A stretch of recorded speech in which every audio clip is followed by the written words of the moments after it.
ప్రార్థనతో మనం ఈనాటి ఆదివారం ఆరాధన ఆరంభం చేసుకుంటాం. ప్రార్థన అందరూ కూడా తరలి వచ్చి కళ్ళు మూసుకొని ప్రార్థనతో మనము ఈ ఆదివారం ఆరాధన ఆరంభం చేసుకుందాం. దేవుడి గత కాలమంతా కూడా మనందరినీ కాచి కాపాడి తన కృపలో బలపరిచి భద్రపరిచినందుకు ప్రభువుకు వందనాలు చెల్లిస్తూ, మీరు మీ గృహాలలో ఉన్నప్పుడు దేవుణ్ణి ఆరాధించడానికి ఒక దగ్గరికి వచ్చి అందరం కూడా కలిసి ఒక దగ్గర కూర్చొని ప్రభుని ఆరాధించడానికి మనం ముందుకు సాగుదాం.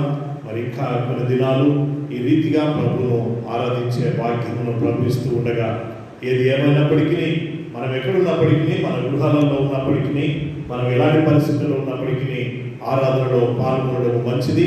మరి అందరం కూడా తరలి వచ్చి కళ్ళు మూసుకొని ప్రార్థనతో మనము ఆదివారం ఆరాధన ఆరంభం చేసుకుందాం. ప్రార్థన. మమ్మల్ని మిగిలిగా ప్రేమించిన మా ప్రియ పరమ తండ్రి, నీ పరిశుద్ధ పాదములకు స్తోత్రములు స్తోత్రములు స్తోత్రములు ప్రభా. మా కృపా కనికరం కలిగిన దేవానికి వందనాలు నాయనా. మమ్మల్ని గతకాలమంతా కూడా నీ రెక్కల చాటున భద్రపరిచి బలపరిచి మీరు మాకు చేసిన కృప మేలుల కొరకై నీకు వందనాలు తండ్రి. మీరు మాకు చూపిన కృప కొరకై నీకు వందనాలు ప్రభా. మీరు మాకు ఇచ్చిన చక్కటి ఆరోగ్యం కొరకై నీకు వందనాలు తండ్రి. నిజంగా ఈ లోకంలో ఎంతోమంది అయా మరి అనారోగ్యంతో అయా మరి నీ సన్నిధికి రాలేక, నీ సన్నిధిలో పాల్గొనలేక, అయా మరి నీ సన్నిధిలో కూర్చోలేక ఉన్నారు. కానీ మీరైతే మమ్మల్ని ప్రేమించి ఆయన మీరు మాకు ఇచ్చిన ఈ చక్కటి తరుణాన్ని బట్టి నీకు వందనాలు ప్రభా. ఆయన మరి పరిస్థితులు కొంత అనుకూలంగా లేకపోయినప్పటికీ ప్రభా, ఆయన మరి ఆరాధనలో ఏమాత్రం మేము వెనుకబాటుతనం కాకుండా ముందుకు సాగే భాగ్యాన్ని మాకు ఇస్తున్నందుకు నీకు స్తోత్రాలు ప్రభా. ఆయన ఈ సమయానికి మీ సన్నిధిలోనికి వస్తున్న బిడ్డలను మీరు దీవించండి, ఆశీర్వదించండి.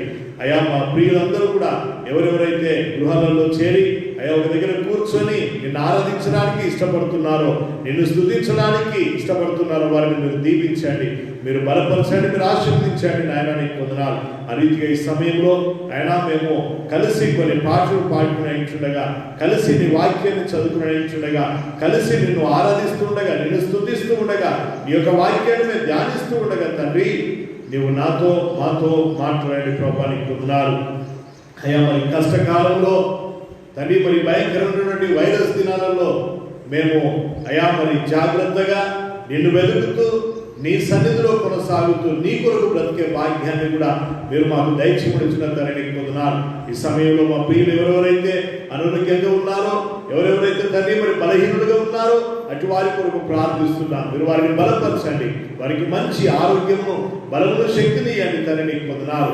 మీ నామములు ఆశీర్వదించండి ప్రభా, నీకు స్తోత్రాలు. ఇంకా అయా మరి నిశ్చితమైతే నీ సన్నిధికి రావాలనేటువంటి ఆశతో ఆలోచనతో ఉండి ముందుకు వస్తున్న బిడ్డలను దీవించండి. అయినా మరి నీ సన్నిధిలో నీ నామానికి మహిమకరంగా ఉండడానికి సహాయం చేయండి. మేము ఎక్కడున్నప్పటికీ, మా గృహాల్లోనేమి అయా మీ మందిరంలోనేమి ఎక్కడున్నప్పటికీ నీ నామానికి మహిమకరంగా, మా జీవితాలకు దీవెన ఆశీర్వదకరంగా ఈ సమయాన్ని మలుచుమని అడుగుచు, ఈ ఆరాధనలో పాల్గొనే ప్రతి బిడ్డను కూడా మీరు దీవించి బలపరిచి ఆశీర్వదించమని మీకు స్తోత్రాలు చెల్లిస్తూ, ఈ ఆరాధన అంతటిని మీరు ఆశీర్వదించమని మమ్మలను ఈ ఆరాధన మీద సరకప్పు చెప్తూ యేసు నామమున ప్రార్థించని వేడుకుంటున్నాము తండ్రి, ఆమేన్.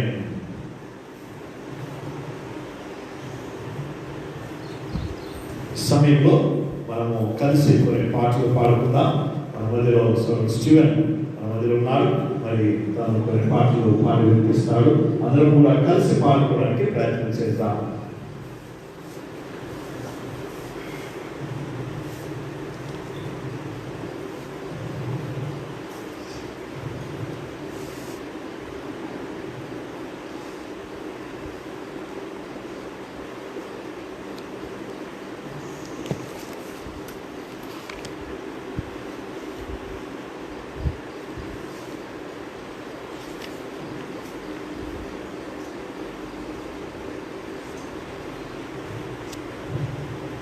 ప్రేమించేదని అధికముగా ఆరాధించిన ఆసక్తిగా పాడపాడుతూ దేవుని నామమున మాట్లాడదాం. ప్రేమించేదన్ అధికముగా ఆరాధితున్ ఆసక్తితో, ప్రేమించేదన్ అధికముగా ఆరాధితున్ ఆసక్తితో, ఉరమసుతో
నిన్ను పూర్ణ మనసుతో ఆరాధింతును, పూర్ణ బలముతో ప్రేమించెదను, పూర్ణ మనసుతో ఆరాధింతును, పూర్ణ బలముతో ప్రేమించెదను. ఆరాధన ఆరాధన ఆరాధన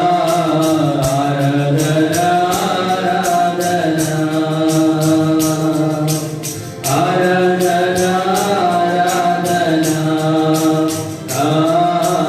ఆరాధన ఆరాధన ఎల్రోయి ఎల్రోయి నన్ను చూచావే వందనమయ్యా. ఎల్రోయి ఎల్రోయి నన్ను చూచావే వందనమయ్యా, నన్ను చూచావే వందనమయ్యా. నిన్ను పూర్ణ మనసుతో ఆరాధింతును, పూర్ణ బలముతో ప్రేమించెదను, పూర్ణ మనసుతో ఆరాధింతును, పూర్ణ బలముతో ప్రేమించెదను. ఆరాధన ఆరాధన ఆరాధన ఆరాధన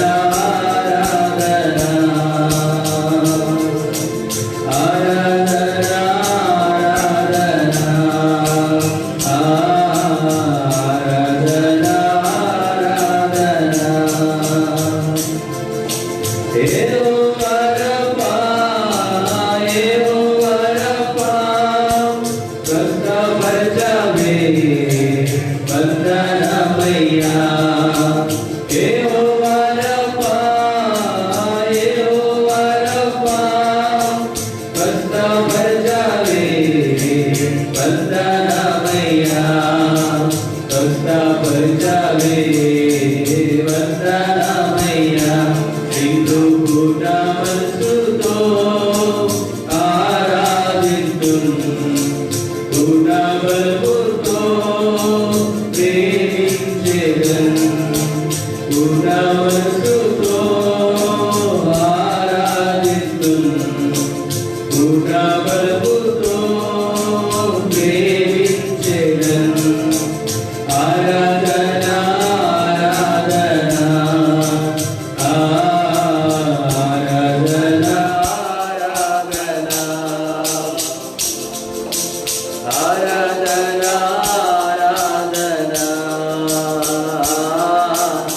ఆరాధన ఆరాధన. హల్లెలూయా.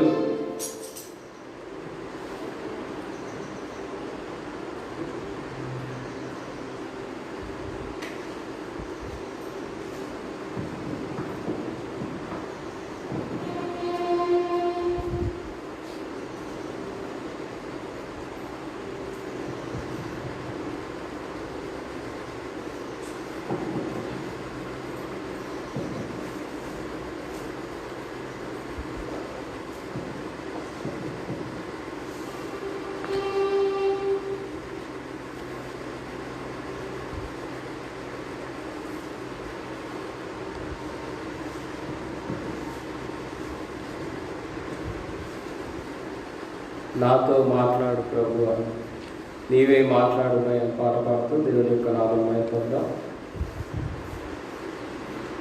నాతో మాట్లాడు ప్రభువా,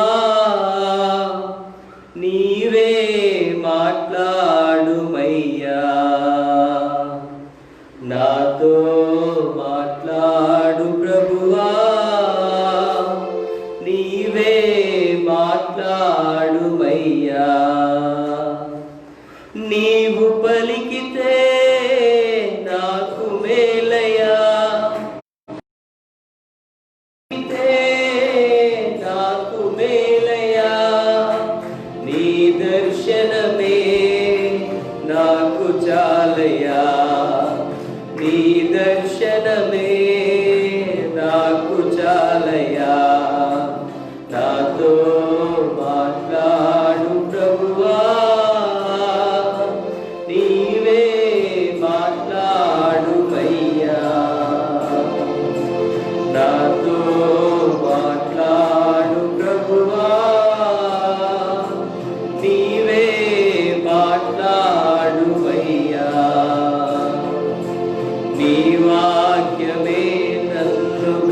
బ్రతికించేది, నా బాధలలో నెమ్మదినిచ్చేది.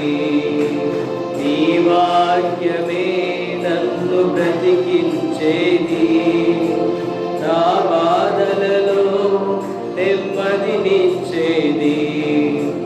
నీవు పలికితే నాకు మేలయ్యా, నీవు పలికితే నాకు మేలయ్యా.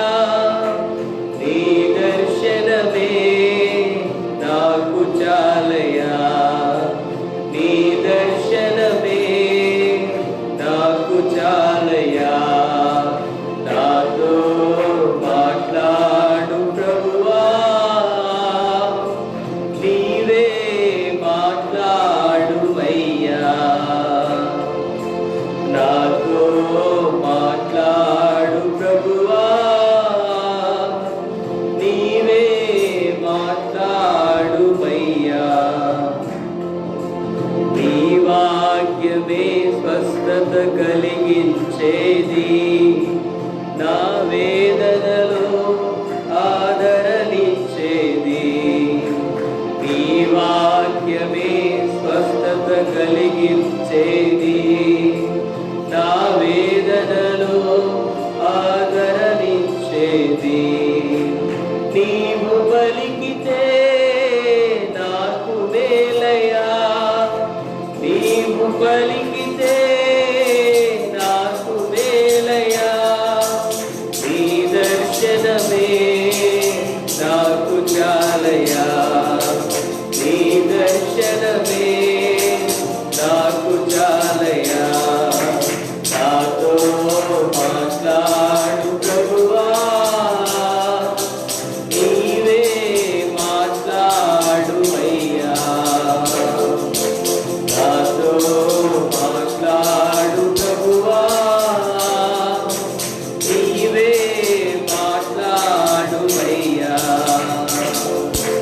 నీ వాక్యమే నన్ను నడిపించేది, నా మార్గములో వెలుగునిచ్చేది. నీ వాక్యమే నన్ను నడిపించేది, నా మార్గములో వెలుగునిచ్చేది. నీవు పలికితే నాకు మేలయ్యా, నీవు పలికితే నాకు మేలయ్యా. నీ దర్శనమే నాకు చాలయ్యా, నీ దర్శనమే నాకు చాలయ్యా. నాతో ప్రభువా, నీవే మాట్లాడుమయ్యా. నాతో మాట్లాడు ప్రభువా, నీవే మాట్లాడుమయ్యా. హల్లెలూయా.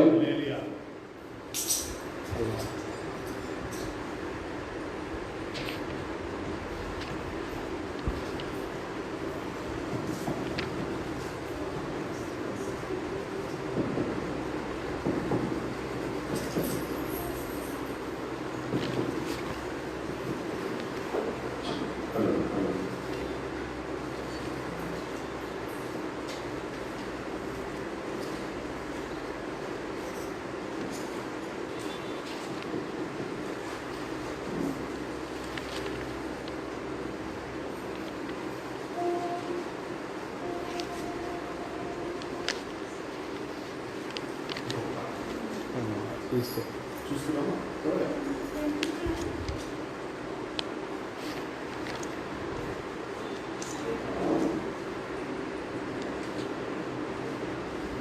నన్ను కాచి రక్షించిన నా యేసు దేవా, నీకే నా వందనం. నా జీవిత దినములు వెచ్చించిన రాజాతి రాజా, నా యేసువా, నీకే వందనం. నా రక్షకుడా నీకే స్తోత్రం, నా యేసువా నీకే వందనం, నా రక్షకుడా నీకే స్తోత్రం. వెలుగాచి రక్షించిన నా యేసుదేవా నీకే నా వందనం. నా జీవితం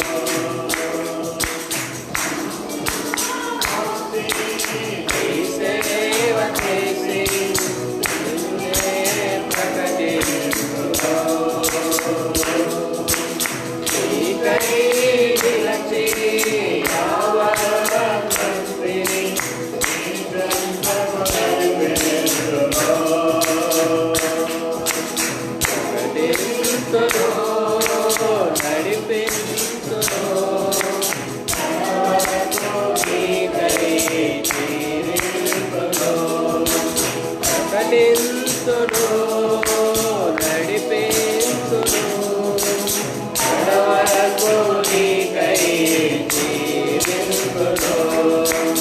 అనుగాచి రక్షించిన నా యేసుదేవా నీకే నా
దేవుడు మన జీవితాలను హెచ్చించి కాచి కాపాడినందుకు మనము ప్రభువుకు వందనాలు చెల్లించాలి. మరి గత కాలమంతా కూడా దేవుడు మనందరినీ కాచి కాపాడినందుకు ప్రభువుకు వందనాలు చెల్లిస్తే సమయంలో మరి మనము కలిసి దేవుని యొక్క వాక్యాన్ని చదువుకుందాం. మరి పాడిన పాటలు బట్టి దేవుడు మహిమ పొందునుగాక. ఈ సమయంలో అందరం కూడా లేచి నిలబడి దేవుడి నామానికి మహిమకరంగా మీరు ఎక్కడ ఉన్నప్పటికీ, మీరు మీ గృహాలలో ఉన్నప్పటికీ, మరి ఎక్కడ ఉన్నప్పటికీ మనమందరం కూడా లేచి నిలబడి దేవుని యొక్క వాక్యాన్ని చదువుకోవడానికి మనం ప్రయత్నం చేద్దాం. ఈ సమయంలో నిర్గమకాండము 14వ అధ్యాయము మనము మొదటి నుండి ఆఖరి వరకు కలిసి చదువుకోవడానికి ప్రయత్నం చేద్దాము. నిర్గమకాండము 14వ అధ్యాయము మొదటి నుండి ఆఖరి వరకు బైబిల్ ఉన్నవారు జాగ్రత్తగా మరి కలిసి చదవడానికి ప్రయత్నం చేయండి. బైబిల్ లేని వారు ఈ మాటలు జాగ్రత్తగా వినండి. సమయంలో అందరము కలిసి చదువుకుందాం. నిర్గమకాండము 14వ అధ్యాయము మొదటి వచనం నుండి. మరియు యెహోవా మోషేతో ఇలాగూ సెలవిచ్చెను, ఇశ్రాయేలీయులు తిరిగి ఫిహారియోతు ఎదుటను అనగా మిగ్దోలుకు సముద్రమునకు మధ్యనున్న బయల్సెఫోను ఎదుటను దిగవలెనని వారితో చెప్పుము. దాని ఎదుటి సముద్రమునొద్ద వారు దిగవలెను. ఫరో ఇశ్రాయేలీయులను గూర్చి వారు ఈ దేశములో చిక్కుబడి ఉన్నారు, వారిని చూచి అనుకొనును. అయితే నేను ఫరో హృదయమును కఠినపరచెదను, అతడు వారిని తరుమగా నేను ఫరో వలనను అతని సమస్త సేనల వలనను మహిమ తెచ్చుకొందును. నేను యెహోవానని ఐగుప్తీయులందరూ తెలుసుకొందురు అనెను. వారు అలాగూ దిగిరి. ప్రజలు పారిపోయినట్టు ఐగుప్తు రాజునకు తెలుపబడినప్పుడు ఫరో హృదయమును అతని సేవకుల హృదయమును ప్రజలకు విరోధముగా తిప్పబడి, ఎందుకు ఇలాగూ చేసితిమి? మన సేనలో ఉండకుండా ఇశ్రాయేలీయులను ఎందుకు పోనిచ్చితిమి అని చెప్పుకొనివి. అంతటా అతడు తన రథమును సిద్ధపరచుకొని తన జనమును తనతో కూడా తీసుకొని పోయెను. అతడు శ్రేష్టమైన 600 రథములను, ఐగుప్తు రథములనన్నిటినీ, వాటిలో ప్రతిదాని మీద అధిపతులను తోడుకొని పోయెను. 8వ వచనము. యెహోవా ఐగుప్తు రాజైన ఫరో హృదయమును కఠినపరచగా అతడు ఇశ్రాయేలీయులను తరిమెను. అట్లు ఇశ్రాయేలీయులు బలిమి చేత బయలు వెళ్ళుచుండిరి. ఐగుప్తీయులు అనగా ఫరో రథముల గుర్రములన్నీయు, అతని గుర్రపు రౌతులు, అతని దండును వారిని తరిమి బయల్సెఫోను ఎదుటనున్న పిహాహిరోతునకు సమీపమైన సముద్రము దగ్గర వారు దిగి ఉండగా వారిని కలుసుకొనిరి. ఫరో సమీపించుచుండగా ఇశ్రాయేలీయులు కన్నులెత్తి ఐగుప్తీయులు తమ వెనుక వచ్చుట చూసి మిక్కిలి భయపడి యెహోవాకు మొర్రపెట్టిరి. అంతటా వారు మోషేతో, ఐగుప్తులో సమాధులు లేవని ఈ అరణ్యములో చచ్చుటకు మమ్మును రప్పించితివా? మమ్మును ఐగుప్తులో నుండి బయటకి రప్పించి మమ్మును ఇట్లు చేయనేలా? మా జోలికి రావద్దు, ఐగుప్తీయులకు దాసుల మగుదుమని ఐగుప్తులో మేము నీతో చెప్పిన మాట ఇదే కదా. ఈ అరణ్యమందు చచ్చుట కంటే ఐగుప్తీయులకు దాసుల మగుటయే మేలని చెప్పిరి. అందుకు మోషే, భయపడకుడి, యెహోవా మీకు నేడు కలుగజేయు రక్షణను మీరు ఊరక నిలుచుండి చూడుడి. మీరు నేడు చూచిన ఐగుప్తీయులను ఇక మీదట మరి ఎన్నడూను చూడరు. యెహోవా మీ పక్షమున యుద్ధము చేయును, మీరు ఊరకయే ఉండవలెనని ప్రజలతో చెప్పెను. 15వ వచనం. అంతలో యెహోవా మోషేతో, నీవెలా నాకు మొరపెట్టుచున్నావు? సాగిపోవుడి అని ఇశ్రాయేలీయులతో చెప్పుము. నీవు నీ కర్రను ఎత్తి ఆ సముద్రము వైపు నీ చెయ్యి చాపి దాని పాయలుగా చేయుము. అప్పుడు ఇశ్రాయేలీయులు సముద్రము మధ్యను ఆరిన నేల మీద నడిచిపోవుదురు. ఇదిగో నేనే ఐగుప్తీయుల హృదయములను కఠినపరచుదును, వారు వీరిని తరుముదురు. నేను ఫరో వలనను అతని సమస్త సేనల వలనను అతని రథముల వలనను అతని గుర్రపు రౌతుల వలనను నాకు మహిమ తెచ్చుకొందును. నేను ఫరో వలనను అతని రథముల వలనను అతని గుర్రపు రౌతుల వలనను మహిమ తెచ్చుకొనున్నప్పుడు నేనే యెహోవానని ఐగుప్తీయులు తెలుసుకొందురు అనెను. అప్పుడు ఇశ్రాయేలీయుల ఎదుట సమూహమునకు ముందుగా నడిచిన దేవదూత వారి వెనుకకు పోయి వారిని వెంబడించెను. ఆ మేఘస్తంభము వారి ఎదుట నుండి పోయి వారి వెనుక నిలిచెను. అది ఐగుప్తీయుల సేనకు ఇశ్రాయేలీయుల సేనకు నడుమ ప్రవేశించెను.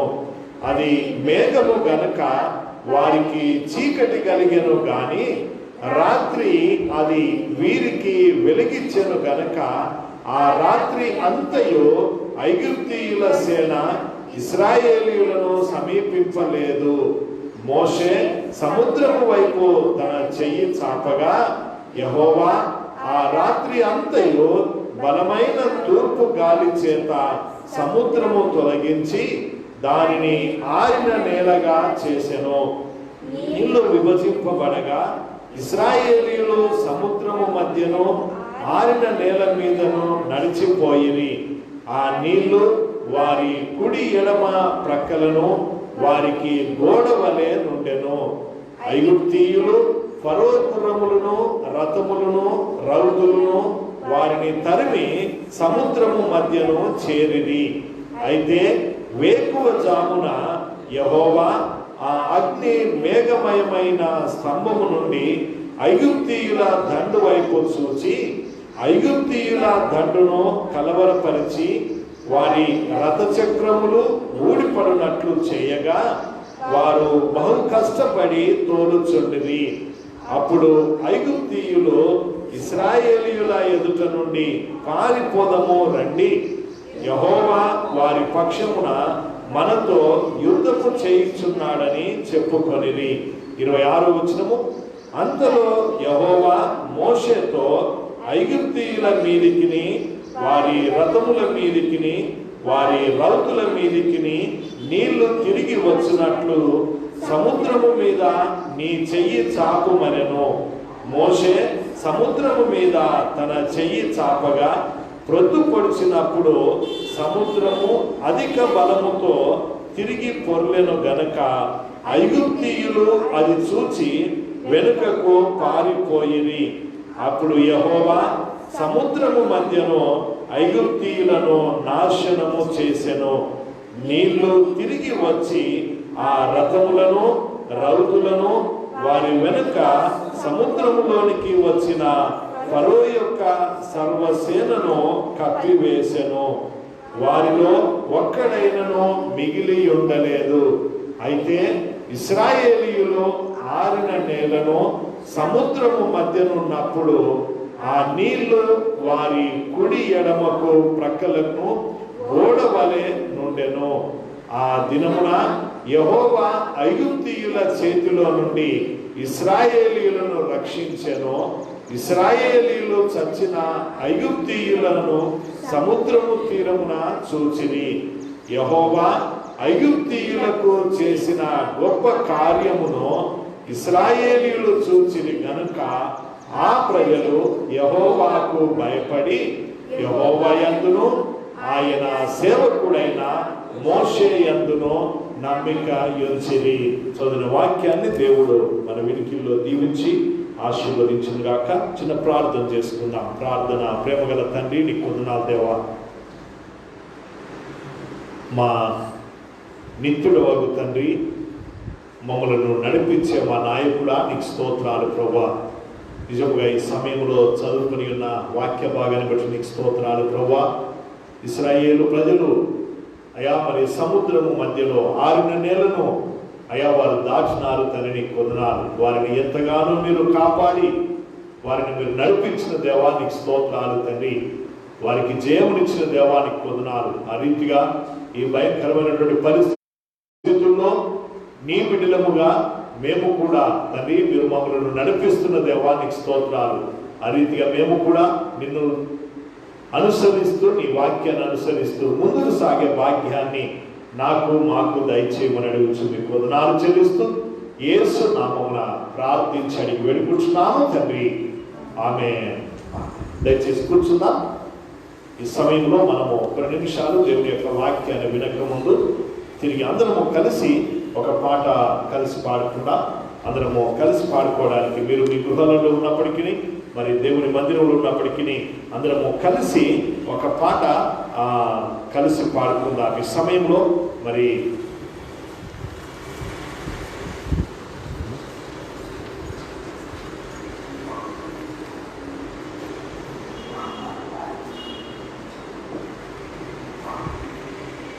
ఎవరు? స్టీవెనా మీరా? నడిపిస్తాడు నా దేవుడు.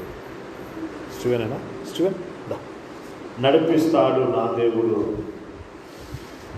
సమయంలో దేవుడు మనలను నడిపించే విధానాన్ని జ్ఞాపకం చేసుకుంటూ కలిసి అందరం కూడా కలిసి పాడుకుందాం.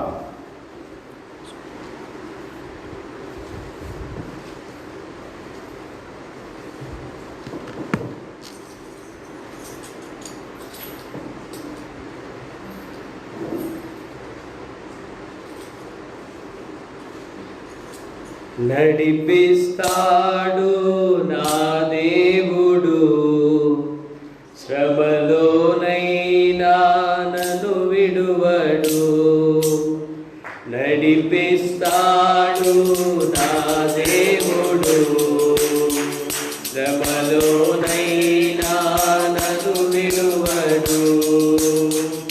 అడుగులు తడబడిన, అలసట పైబడిన, అడుగులు తడబడిన, అలసట పైబడిన, చేయి పట్టి వెన్ను తట్టి చక్కని ఆలోచన చెప్పి, చేయి పట్టి వెన్ను తట్టి చక్కని ఆలోచన చెప్పి, నడిపిస్తాడు నా దేవుడు, శ్రమలోనైనా నన్ను విడువడు. నడిపిస్తాడు నా దేవుడు, శ్రమలోనైనా నన్ను విడువడు. అంధకారమే దారి మూసిన, నిందలే నన్ను తుంగదీసిన.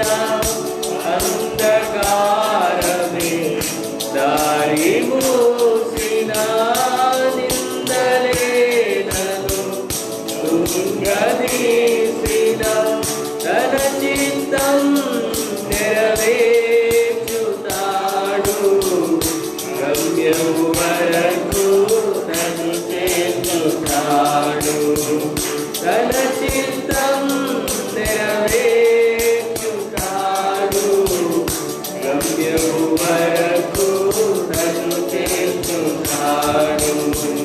నడిపిస్తాడు నా దేవుడు, శ్రమలోనైనా నన్ను విడువడు. నడిపిస్తాడు నా దేవుడు, శ్రమలోనైనా. కష్టాల తొలిని కాల్చివేసిన, శోకాల గుండెను చీల్చివేసిన. కష్టాల తొలిని కాల్చివేసిన, శోకాల గుండెను చీల్చివేసిన. తన చిత్తం నెరవేర్చుతాడు, గమ్యము వరకు నన్ను చేర్చుతాడు. తన చిత్తం నెరవేర్చుతాడు, గమ్యము వరకు నన్ను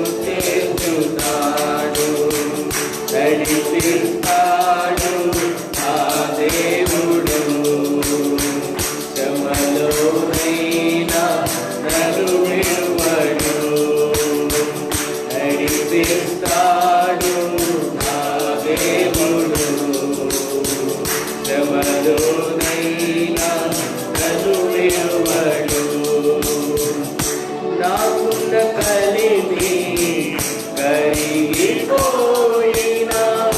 నా యొక్క బలిమి కరిగిపోయినా, నాకున్న కలిమి కరిగిపోయినా, నా యొక్క బలిమి కరిగిపోయినా, తన చిత్తం నెరవేర్చుతాడు, గమ్యము వరకు నన్ను చేర్చుతాడు. తన చిత్తం నెరవేర్చుతాడు, గమ్యము వరకు నన్ను చేర్చుతాడు. నడిపిస్తాడు నా దేవుడు, శ్రమలోనైనా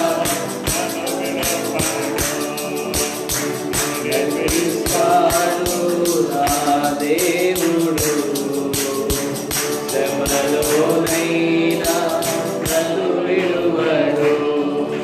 హల్లెలూయా. హల్లెలూయా. సమయంలో మరి పాడిన పాటలు బట్టి ప్రభువుకు మహిమ కలుగును గాక. కొన్ని నిమిషాలు మనము దేవుని యొక్క వాక్యాన్ని మనం ధ్యానం చేసుకుందాం. మరి ఈ దినము మరి ప్రాముఖ్యమైనటువంటి మరి దినము, యేసు ప్రభు సమాధి నుండి మరి తిరిగి లేచిన దినము, మరి ఆదివారపు దినం, పునరుత్థానపు దినమున మనము కొన్ని నిమిషాలు దేవుని యొక్క వాక్యాన్ని ధ్యానం చేసుకొని మరి ప్రార్థన చేసుకొని ముగించుకుందాం. మరి పరిస్థితులు కొంత అనుకూలంగా లేకపోయినప్పటికీ మరి కలిసి ఈ రీతిగా ప్రభువును ఆరాధించే భాగ్యము ప్రభు ఇస్తున్నందుకు ప్రభు వందనాలు చెల్లించాలి. మరి ప్రార్థన చేద్దాం. ఇంకా అతి త్వరలో మరి అందరము కలిసి దేవుని మందిరంలో చేరి అని అనుకుంటున్నాం. కానీ మరి పరిస్థితులు ఇంకా మితిమీరిపోతున్నాయి, మరి మించిపోతున్నాయి. కాబట్టి మరి ప్రార్థన చేద్దాం. దేవుడు త్వరగా మరి ఈ పరిస్థితుల నుండి చక్కబరిచి మరి మనమందరము కలిసి ప్రభు సన్నిధిలో చేరి ప్రభువును ఆరాధించడానికి ప్రభు ఇచ్చే చక్కటి సమయం కొరకు మనం వేచి ఉందాం. అప్పటి వరకు మన జీవితాలను మనము మరి ప్రభువుకు సమర్పిస్తూ మరి ఎందుకు దేవుడు ఈ రీతిగా మరి చేస్తూ ఉన్నాడు, లేక ఎందుకు మన జీవితాలలో ఇలాంటి విపత్తుకరమైనటువంటి పరిస్థితులు వస్తున్నాయి, మరి వాటిని బట్టి మనం ఏమి నేర్చుకోవాలి అనేది మనము గమనించాలి. మరి ప్రాముఖ్యంగా కరోనా వైరస్ను మరి పారద్రోలమని కాదు, కానీ ఈ కరోనా వైరస్ నుండి మనం ఏమి నేర్చుకోగలమో, మనం ఏ రీతిగా ఇంకా ప్రభు కొరకు మనము జీవించగలమో ఒకసారి మనల్ని మనము జ్ఞాపకం చేసుకోవాలి. మరి గడిచిన వారంలో మనం దేవుని యొక్క వాక్యాన్ని జ్ఞాపకం చేసుకున్నాం. మరి నిర్గమకాండము 13వ అధ్యాయంలో మనము కొన్ని మాటలను ధ్యానం చేశాం. ఈ దినమున కూడా దేవుని చిత్తమైతే ఇంకా కొన్ని మాటలను అక్కడ మనము ధ్యానం చేసుకుందాం. నిర్గమకాండము 13వ అధ్యాయంలో ప్రత్యేకంగా 9వ వచనాన్ని ఈ సమయంలో మనము చదువుకుందాం. యెహోవా ధర్మశాస్త్రము నీ నోట నుండునట్లు బలమైన చేతితో యెహోవా ఐగుప్తులో నుండి నిన్ను బయటకి రప్పించెను. చాలు. ఏంటట? నిన్ను బయటకి రప్పించింది దేని కొరకు? యెహోవా బలమైన మరి చేతి గుండా ఆయన నిన్ను బయటకు రప్పించాడు. బలమైన చేతితో యెహోవా ఐగుప్తులో నుండి నిన్ను బయటకు రప్పించాడు. కారణం ఏంటి అని అంటే నీ నోట ఆ ధర్మశాస్త్రము ఉండాలి అని అంటున్నాడు. ఈ సమయంలో అదే రీతిగా ఈ కరోనా వైరస్ బారి నుండి మనలను దేవుడు తప్పించి మనలను బయటకు తీసుకొని వచ్చినప్పుడు మనమే రీతిగా ఉండాలి. కొన్ని రోజుల క్రితము గవర్నమెంట్ వారు చెప్పారు, ఈ కరోనా వైరస్ అనేది వస్తూ ఉన్నది, ఇక దానితో పాటు మనం సహజీవనం చేయాలి అని. ఈ సహజీవనము చేస్తూ ఉన్నప్పుడు మనం ఎలాగుండాలి? వాస్తవమే. దానితో పాటు మనం నడుస్తున్నప్పుడు మన జీవితంలో ఏముండాలి, మనలో ఏముండాలి? దేవుని యొక్క వాక్యం కూడా గమనించినట్లయితే వారు ఎన్ని దినాలైతే ఐగుప్తు దేశంలో ఉన్నారో వెట్టి పనులు చేస్తూ బానిసలుగా వారు బ్రతికారు. కానీ దేవుడు వారిని ప్రేమించి ఆ బానిసత్వం నుండి విడిపించడానికి ఆ బరువులు మోసే కాడి నుండి దేవుడు వారిని ప్రేమించాడు. వారిని ప్రేమించి వారికి మోషేను నాయకునిగా ఇచ్చి ఆ మోషే ద్వారా వారిని బయటకు తీసుకొని వస్తూ ఉన్నాడు.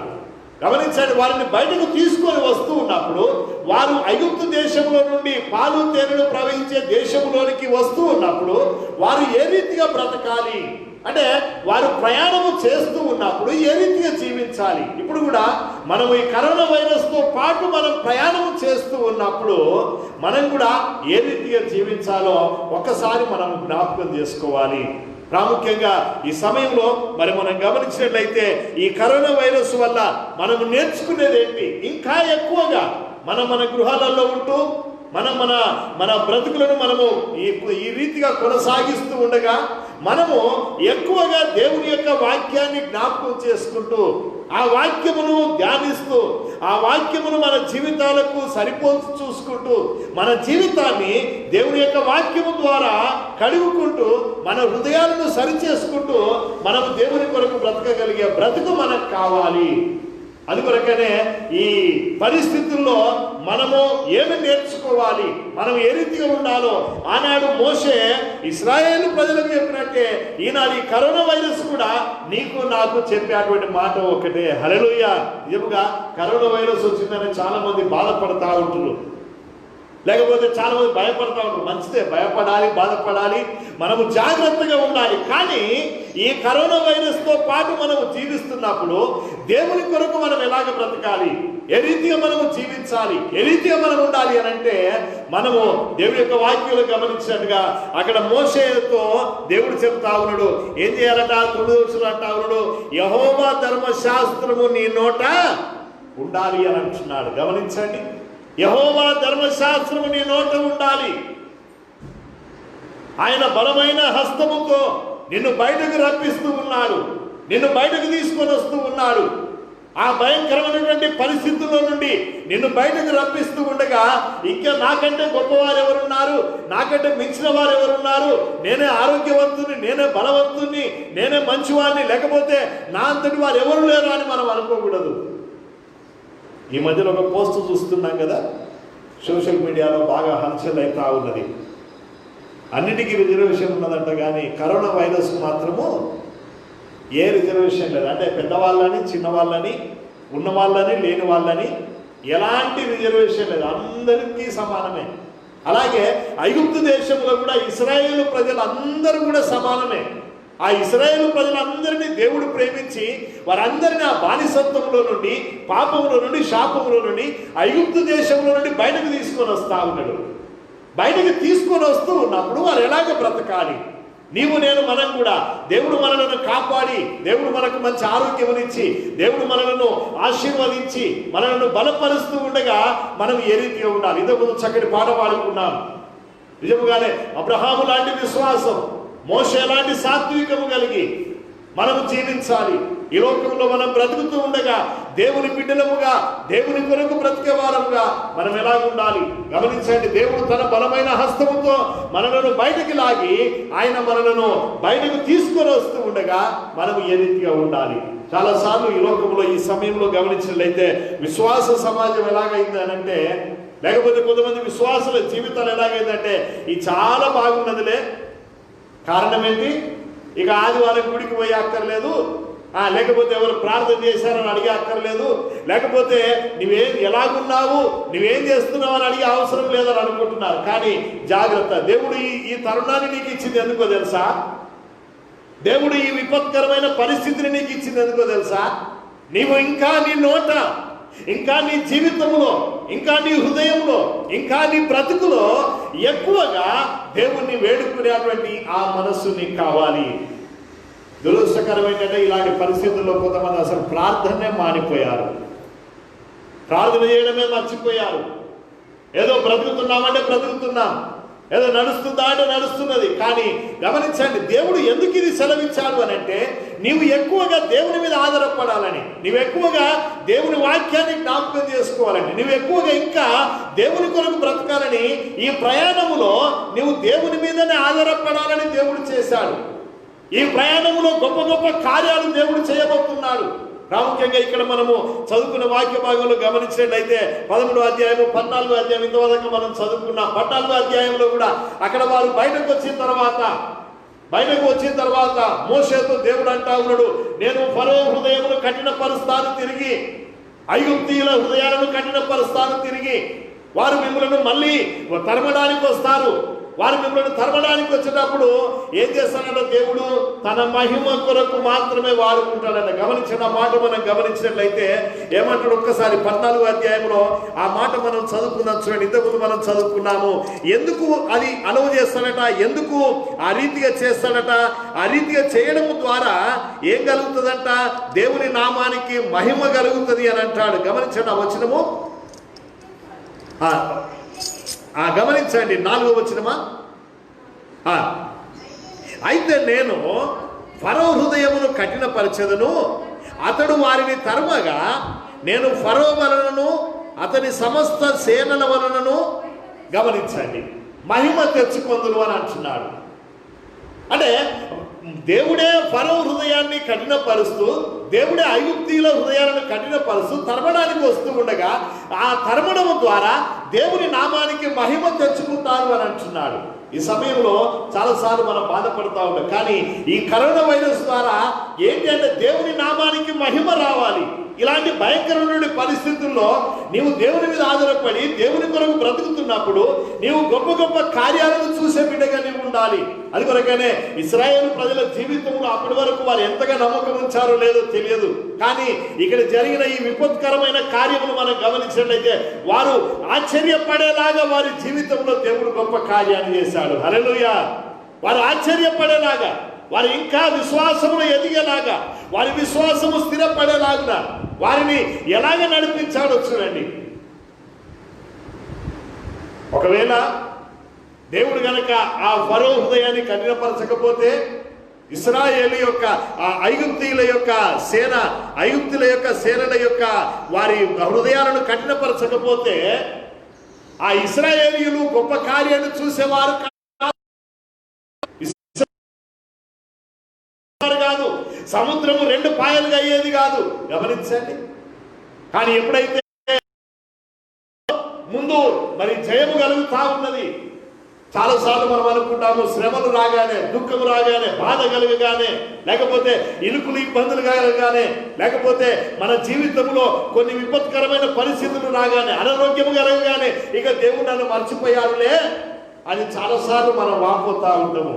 లేకపోతే నేను ఇంత భక్తిగా ఉన్నాను కదా, నేను ఇంత జాగ్రత్తగా ఉన్నాను కదా, ఇంకా నాకెందుకు ఈ శ్రమ, చాలాసార్లు మనము ఆ రీతిగా వాపోతా ఉంటాం. కానీ ఇక్కడ గమనించండి, ఇశ్రాయేలు ప్రజల యొక్క జీవితాన్ని బలపరచడానికి, ఇశ్రాయేలు ప్రజల యొక్క నమ్మకత్వాన్ని ఇంకా పెంపొందించడానికి దేవుడు వారి జీవితంలో తీసుకొని వచ్చే ఆ పరిస్థితులను మనం గమనిస్తాం. దాని ద్వారా వారి విశ్వాసం పెంపొందించబడ్డది. ఆఖరి వచనం మనం చదువుతాం. అక్కడ గమనించండి 14వ అధ్యాయము ఆఖరి వచనము 31వ వచనంలో అక్కడ అంటాడు. గమనించండి, యెహోవా ఐగుప్తీయులకు చేసిన గొప్ప కార్యమును ఇశ్రాయేలీయులు చూచిరి కనుక ఆ ప్రజలు, గమనించండి, ఎవరికి భయపడ్డారట, యెహోవాకు భయపడి, దేవునికి భయపడి. అంటే అప్పటి వరకు భయం లేదంటే ఉన్నది, కానీ అక్కడ జరిగిన కార్యాన్ని చూసినప్పుడు మరి ఎక్కువగా వారు భయముతో ఉన్నారు, మరి ఎక్కువగా వారు దేవునికి లోబడేవారుగా ఉన్నారు. ఈ దినమున కూడా నీ జీవితంలో, నా జీవితంలో ఉన్న ఈ విపత్కరమైన పరిస్థితులను చూసినప్పుడు మనం ఏమాత్రం కూడా కృంగిపోవద్దు, మనం ఏమాత్రం కూడా భయపడవద్దు, మనం ఏమాత్రం కూడా మన ధైర్యాన్ని విడిచిపోవద్దు, మనం ఏమాత్రం కూడా విశ్వాసంలో వెనుకకు సాగొద్దు, కానీ మనం ముందుకు సాగుతూ దేవుని కొరకు బ్రతకాలి. గమనించండి, ఈ సమయంలో యాజ్ ఇట్ ఈస్ గా అక్కడ ఇశ్రాయేలు ప్రజలకు ఏ విధంగానైతే జరిగిందో ఈనాడు ఈ సమయంలో కూడా నీ జీవితంలో, నా జీవితంలో అవే పరిస్థితులను మనము గమనిస్తా ఉన్నాం. కాకపోతే ఏమంటారు, ఈ పరిస్థితులు వేరు. ఆనాడు ఫరో హృదయం ఉండే, ఆనాడు ఫరో సేనలు ఉండే, కానీ ఈనాడు కరోనా వైరస్ ఉంది. ఈనాడు మనం లోకంలో ఉన్నాం. పరిస్థితులు ఎలాగున్నాయి, నీవు నేను మనము దేవుడు మనలను నడిపిస్తూ ఉన్నాడు, దేవుడు మనల్ని బయటకు తీసుకొని వస్తున్నాడు. తన బాహుబలము చేత మనలను ఆయన కాపాడుతూ ఉన్నాడు. మనకు మంచి ఆయుర్వేద్యములను ఇచ్చి మనల్ని ముందుకు నడిపిస్తూ ఉండగా మన జీవితంలో ఏం కావాలి? ఉన్న పరిస్థితుల ద్వారా దేవుడు మహిమ పొందాలి. ఉన్న పరిస్థితుల ద్వారా మనము బలపడాలి. ఉన్న పరిస్థితుల ద్వారా ఇంకా మన నోటిలో దేవుని యొక్క వాక్కు ఉండాలి. మనము దేవునికి భయపడుతూ ఉండాలి. అది మాత్రమే కాదు కానీ ఆఖరి భాగంలో అక్కడ అంటాడు, గమనించండి, వారు యెహోవా, ఆ ప్రజలు యెహోవాకు భయపడి యెహోవా యందును ఆయన సేవకుని యందు నమ్మిక ఉంచిరి. గమనించండి, అప్పటి నుండి వారి నమ్మకత్వం పెరుగుతా ఉన్నది. వారి నమ్మకత్వం ఊరికనే పెరగలేదు. వారు దేవుని యందు భయం ఊరికనే కలగలేదు. ఎందుకని? మొదట్లో వారు ఏమన్నారో చూసారా? 14వ అధ్యాయంలో అక్కడ వారు ఏమన్నారో చూడండి. అక్కడ మనం ప్రాముఖ్యంగా గమనించినట్లయితే 12వ వచనంలో అక్కడ మనం గమనిస్తాం. గమనించండి, వారు ఏమంటున్నారు అక్కడ? ఐగుప్తిలో మాకు సమాధులు లేవనుకున్నావని అక్కడ అంటారు. చూడండి అక్కడ,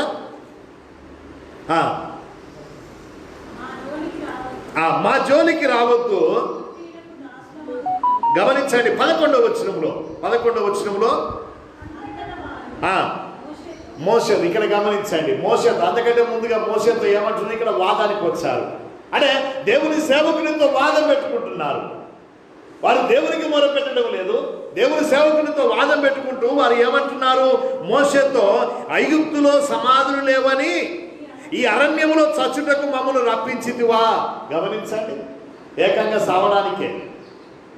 కొంతమంది అనుకుంటారు ఈ కరోనా వైరస్ వచ్చింది సావడానికే కాదు, నిన్ను ఇంకా దేవునికి దగ్గరగా చేయడానికి. ఈ విపత్కరమైన పరిస్థితులు వచ్చాయి. ఎందుకు అనంటే ఈ విపత్కరమైన పరిస్థితుల్లో కనీసం ఇప్పటికైనా నీ మనసును మార్చుకొని, నీ బ్రతుకును మార్చుకొని దేవుని మేలును నువ్వు చూస్తావా? దేవుని ప్రేమను నీవు కనుగొంటావా? దేవుని కొరకు బ్రతకడానికి నీవు ఇష్టపడతావా? లేకపోతే ఇంకా దేవుణ్ణి తిట్టి, దేవుని యొక్క మాటలను దూషించి, లేకపోతే దేవుని సేవకుని దూషించి ఆనాటి ఇశ్రాయేలు ప్రజలు చేసినట్టుగా. గమనించండి 11వ వచనంలో ఇశ్రాయేలు ప్రజలు ఏమంటున్నారు అక్కడ? మాకు అక్కడ సమాధులు లేవనుకున్నావా? ఈ అరణ్యంలో చచ్చుటకు మమ్మల్ని రప్పించితివా? మమ్మల్ని ఐగుప్తులో నుండి బయటకు రప్పించి మమ్మల్ని ఇట్లు చేయనేలా, ఇంకా ఇప్పటి నుండి మా జోలికి నువ్వు రావద్దు అని అంటున్నారు. గమనించండి, కానీ ఆ తర్వాత దేవుడు వారిని ప్రేమించాడు. దేవుడు వారిని ఎలాగ ఆశీర్వదిస్తున్నాడో చూడండి. చాలాసార్లు మనం అనుకుంటాము, అయ్యో మా జీవితంలో ఇలాంటి భయంకరమైన పరిస్థితులు వచ్చాయి, ఈ భయంకరమైన పరిస్థితుల్లో మమ్మల్ని ఎవరు తప్పిస్తారు అని మనం అటు ఇటు వెతుక్కుంటా ఉంటాము. కానీ ఎక్కడ వెతకనక్కర్లే, ఒకటే, నీవు దేవుని దగ్గరికి రావడం నేర్చుకో. దేవుని దగ్గర నువ్వు వచ్చి నీ నోట దేవుని యొక్క మాటలు ఉండాలి, నీ హృదయంలో దేవుని వాక్కు ఉండాలి, దేవుని మాటలు నీ జీవితంలో ఉండాలి. నువ్వు దేవునికి భయపడడం నేర్చుకోవాలి. దేవుని యొక్క ఆశ్చర్య కార్యాలను నువ్వు చూడడం నేర్చుకో. అక్కడ మోషే ఒకటే అంటున్నాడు. ఏమంటున్నాడు అక్కడ?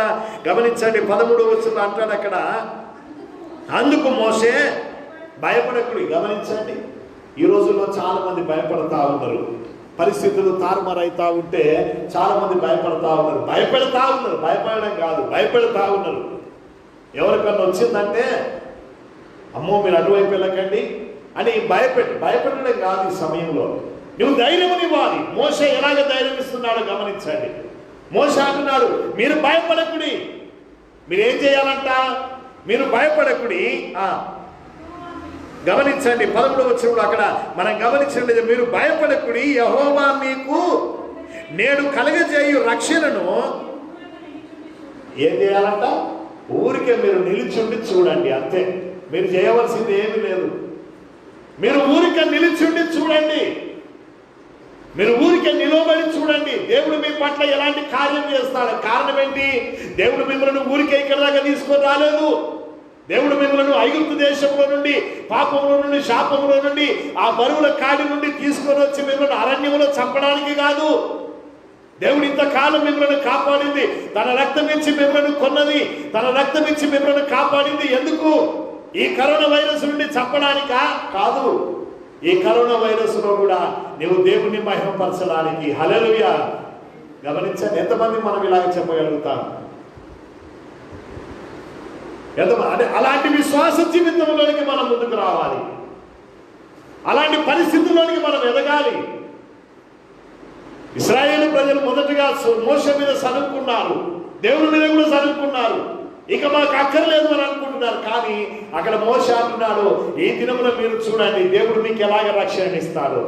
అవును, ఈ దినమున మనం ఎవరి మీద సరగనక్కర్లే, ఎవరి మీద కూడా మనం గుణగనక్కర్లే. కానీ ఒకటి, నీవు దేవుడి మీద ఆధారపడు, దేవుడిని చూడు, ఆ దేవుడు నీకు ఎలాగ రక్షణ ఇస్తాడు, ఎలాగ నిన్ను కాపాడుతాడు. నువ్వు చేయవలసిందల్లా ఊరికే నిలిచి ఉండి చూడండి అని అంటున్నాడు. అక్కడ ఏమంటున్నాడు, ఇంకా ఊరికే నిలవబడి చూడుడి, మీరు నేడు చూచిన ఐగుప్తీయులను ఇక మీదట మరి ఎన్నడూనో చూడరు అని అంటున్నాడు. యెహోవా మీ పక్షమున యుద్ధము చేయును. గమనించండి, ఎవరంట?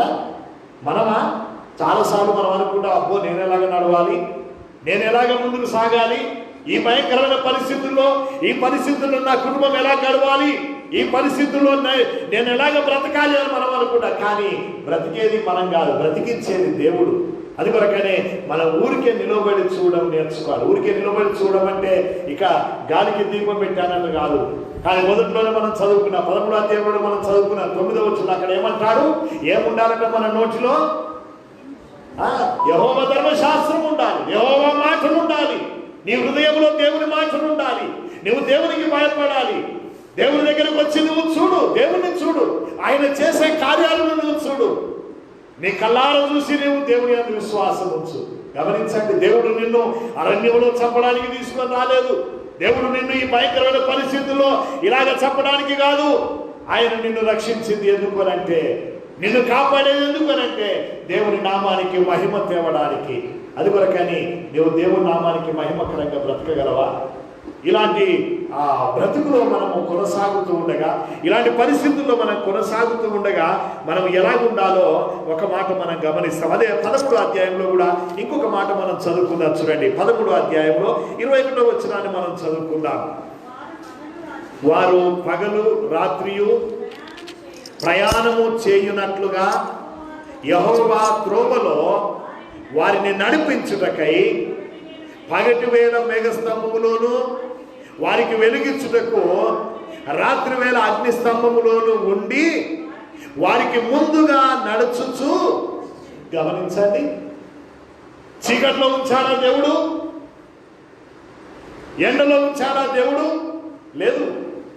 దేవుని మాటను నీ నోట ఉంటే చాలు, ఈ దేవుని మాటను నీ హృదయంలో ఉంటే చాలు, నువ్వు దేవుని దగ్గర నిలబడి చూస్తే చాలు, ఆయన నీకు సహాయం చేసేవాడు, ఆయన నీకు తోడుగా ఉండేవాడు, నీ ముందు నీ వెనకాల నిన్ను నడిపించేవాడు ఆయనే. గమనించండి, చీకటిలో వారికి వెలిగివ్వడానికి ఆయన మేఘస్తంభంలో నుండి వచ్చాడు, వారికి వెలిగియడానికి అగ్ని స్తంభంలో నుండి వచ్చాడు, వారికి మరి నీడనివ్వడానికి మేఘస్తంభంలో నుండి వచ్చాడు. ఆ రీతిగా వస్తూ ఆయన వారికి ముందుండి నడిపిస్తూ ఉన్నాడు. ఈ పరిస్థితుల్లో కూడా ఒక్కసారి మనం జ్ఞాపకం చేసుకోవాలి. ఈ భయంకరమైన పరిస్థితులు గత 4-5 నెలల నుండి మనమందరం కూడా ఇలాగే ఉన్నాయి. ఎలాగ బ్రతకాలి, ఎలాగ పోషించబడాలి, ఎలాగ మన కుటుంబం ముందుకు సాగాలి, ఏ విధంగా మనం కొట్టుమిట్టాడడం కాదు, లేకపోతే మనము ఏడవడం, మనం బాధపడడం కాదు. కానీ నువ్వు దేవుని దగ్గరకు వచ్చి దేవుని దగ్గర ఆధారపడు, దేవుని మీద ఆధారపడడం నేర్చుకో, దేవుని మాటలు నీ నోట ఉండడం నేర్చుకో. నువ్వు దేవుని మాటలు మర్చిపోకూడదు, ప్రార్థనను మర్చిపోకూడదు, దేవుని వాక్యాన్ని మర్చిపోకూడదు. నువ్వు దేవుని దగ్గరకు వచ్చి దేవుని మీద ఆధారపడి, నువ్వు దేవుని దగ్గర భయపడుతూ, దేవుని సేవకుని నీవు గౌరవిస్తూ, దేవుని కొరకు నీవు బ్రతికే బ్రతుకు నీకు కావాలి. అది అప్పుడు దేవుడు నిన్ను నడిపిస్తాడు. దేవుడు నిన్ను మధ్యలో వదిలిపెట్టడానికి కాదు. గమనించండి, ఇశ్రాయేలు ప్రజలు అరణ్యములో వారు నడుస్తూ ఉండగా వారికి ముందుగా దేవుడు నడిచాడట. వారికి ముందుగా వారికి మరి పగటి వేళ మేఘస్తంభమును, రాత్రి వేళ అగ్నిస్తంభమును వారికి ఇచ్చాడు. ఆ 22వ వచనంలో అంటాడు అక్కడ, ఆయన పగటి వేళ మేఘస్తంభమునైనను రాత్రి వేళ అగ్నిస్తంభమునైనను ప్రజల ఎదుట నుండి తొలగింపలేదు. హల్లెలూయా, హల్లెలూయా. గమనించండి, ఆయన వారి నడుపుదలలో, వారి ప్రయాణంలో దేవుడు వారికి తోడుగా ఉంటూ నడుస్తూ ఉన్నాడు. వారొక్కరే నడిచారా? వారొక్కరే నడిచారా చెప్పండి? లేదు, వారికి తోడుగా దేవుడు ఉన్నాడు. వారికి ముందుగా ఉన్నాడు. ఏదైనా జరిగితే ముందుగా ఎవరికి జరగాలి? ముందున్న వాళ్ళకి జరగాలి కదా. చాలాసార్లు మన జీవితంలో మనం అనుకుంటాం, అబ్బా నా అంతటి కష్టం ఎవరికి వస్తుంది ఇంకా. కానీ గమనించండి, నీ ముందు ఎవరున్నారు? నీ ముందు నీవే ఉంటే నీవు భయపడతావు. కానీ నిన్ను నడిపించేది ఎవరు? నిన్ను నడిపించేది సాతానుడైతే, నిన్ను నడిపించేది లోకమైతే, నిన్ను నడిపించేది ఇంకా ఎవరో అయితే నువ్వు భయపడవలసిందే. కానీ ఒకవేళ నిన్ను నడిపించేది నిన్ను పుట్టించిన నీ సృష్టికర్త అయితే నువ్వు భయపడనక్కర్లే. నిన్ను నడిపించేది నీ కొరకు మరణించి తిరిగి లేచిన ఆ దేవుడు నీ హృదయంలో ఉంటే నువ్వు భయపడనక్కర్లే. ఈ దినమున ఒక్కసారి మనల్ని మనం జ్ఞాపకం చేసుకోవాలి. నువ్వు ఎలాంటి పరిస్థితుల్లో ఉన్నావు, నువ్వు ఎలాంటి బ్రతుకులో ఉన్నావు, నువ్వు ఎలాంటి స్థితిలో ఉన్నావు, ఏం ఆలోచన చేస్తున్నావో, ఏ ఆలోచన చేసినప్పటికీ దేవుడు నిన్ను నడిపించేవాడు, నీకు ముందుండి నిన్ను నడిపించేవాడు, నీకు తోడుగా ఉండేవాడు. గమనించండి, ఆయన నీకు తోడుగా ఉండగా ఇంకా భయం ఎందుకు? అందుకొరకనే కీర్తనకారులు ఒక మాట అంటారు. గమనించండి, 27వ దావీదు కీర్తనలో ఒక మాట మనం చదువుకుందాం. 27వ దావీదు కీర్తనలో ఒక మాట మనం చదువుకుందాం ఈ సమయంలో. 27వ దావీదు కీర్తన మొదటి వచనము, యెహోవా నాకు వెలుగును రక్షణ అయి ఉన్నాడు. గమనించండి, ఒకవేళ నిజంగా నీకు దేవుడు గనక, నిజంగా నీకు యెహోవా గనక రక్షణ అయి ఉన్నట్లయితే, నీకు వెలుగై ఉన్నట్లయితే నువ్వెందుకు భయపడతావు ఇంకా? అందుకొరకని అక్కడ దావీదు భక్తుడు అంటా ఉన్నాడు, యెహోవా నాకు వెలుగును రక్షణ అయి ఉన్నాడు, నేను ఎవరికి భయపడదును? యెహోవా నా ప్రాణ దుర్గము, ఎవరికి వెళుతును? గమనించండి, నా శరీర మాంసమును తినుటకై దుష్టుడు నా మీదికి వచ్చినప్పుడు, నన్ను బాధించు శత్రువులు నా మీదికి వచ్చినప్పుడు, వారు తొట్టిల్లి కూలిరి, నాతో యుద్ధము చేయుటకు దండు దిగినను నా హృదయము భయపడదు. నా మీదికి యుద్ధము రేగినను దీనిలో నేను ధైర్యము విడవకయుందును. కారణము, యెహోవా నా ముందున్నాడు, యెహోవా నా దగ్గర ఉన్నాడు, యెహోవా నన్ను నడిపించేవాడు. అందుకొరకనే ఆ యెహోవాయే నాకు రక్షణ, ఆ యెహోవాయే నాకు వెలుగు, ఆ యెహోవాయే నా ప్రాణదుర్గము. కాబట్టి నేను ఎందుకు వెలుస్తాను ఇక? అవునా? ఈ దినమున నువ్వు ఆ మాట చెప్పగలవా? నీ జీవితంలో దేవుడు నీకు ప్రాణదుర్గమై ఉన్నాడా? చెప్పడానికి చాలా బాగానే ఉంటుంది, కానీ అనుభవించినప్పుడు అనుభవంతో చెప్పే మాటలు కావాలి. ఇక్కడ దావీదు భక్తుడు ఊరికే చెప్పడం లేదు, దావీదు భక్తుడు అనుభవిస్తూ చెప్తా ఉన్నాడు. ఆయన అలాంటి పరిస్థితుల్లో ఉండగా దేవుని మీద ఆధారపడి ఆయన దేవుని కొరకు బ్రతుకుతా ఉన్నాడు. అందుకొరకనే ఇశ్రాయేలు ప్రజలు అక్కడ ఆ కష్టము చూసినప్పుడు, ఇశ్రాయేలు ప్రజలు వెనకాల ఐగుప్తీయులను చూసినప్పుడు వారు భయపడి మోషే మీద జరిగారు, దేవుని మీద జరిగారు. వారు ఏడుస్తూ, ఈ అరణ్యంలో ఎందుకు తీసుకొని వచ్చావు, ఈ అరణ్యంలో మమ్మల్ని చంపడానికి కానీ వారు ఎన్నో రీతులుగా అన్నారు. కానీ అక్కడ మోషే భయపడలేదు, మోషే వెరవలేదు. కారణం ఏంటంటే మోషేకు తెలుసు, దేవుడు నా ప్రాణదుర్గము, దేవుడు నా రక్షణకర్త, దేవుడు నా విమోచకుడు, దేవుడు నన్ను నడిపించేవాడు, ఆయన ఎప్పటికీ కూడా నన్ను విడిచేవాడు కాదు అని మోషేకు తెలుసు. అందుకొరకనే మోషే అంటున్నాడు, మీరు ఈ దినమున ఊరకయ్య నిలిచి చూడుడి, యెహోవా మన పక్షంలో యుద్ధం చేస్తాడు. నిజముగా మోషే చెప్పిన మాట నెరవేరిందా? ఎస్, మోషే చెప్పిన మాట నెరవేరింది. మోషే చెప్పినట్టుగా దేవుడే వారి పక్షాన యుద్ధము చేశాడు. ఆ శత్రువులందరూ కూడా ఏమయ్యారు? అక్కడ చెప్పాడు కదా దేవుడు, ఇక మీదట మీరు ఇలాంటి ఐగుప్తీయులను ఎన్నడూ కూడా మీరు చూడరు అని చెప్పారు. చూశారా ఎన్నడైనా? చూడలే. దేవుని మాటలు నమ్మాలి. అందుకొరకనే దేవుని మాటలు నీవు నమ్మితే నీవు ఆశీర్వదింపబడతావు. ఈ లోకంలో చాలాసార్లు అన్నిటిని మనం నమ్ముతాం తప్ప దేవుని మాటలు నమ్మం. కానీ నువ్వు నేర్చుకో ఈ దినమున, ఒకటి, ఈ భయంకరమైన పరిస్థితుల్లో నువ్వు వాళ్ళు చెప్పిన మాట, వీళ్ళు చెప్పిన మాట, ఎవరో చెప్పిన మాట కాదు, దేవుడు నీతో చెప్పిన మాట నువ్వు నమ్ము. ఆ మాట నువ్వు నమ్మినట్లయితే దేవుడు నిన్ను ఆశీర్వదిస్తాడు.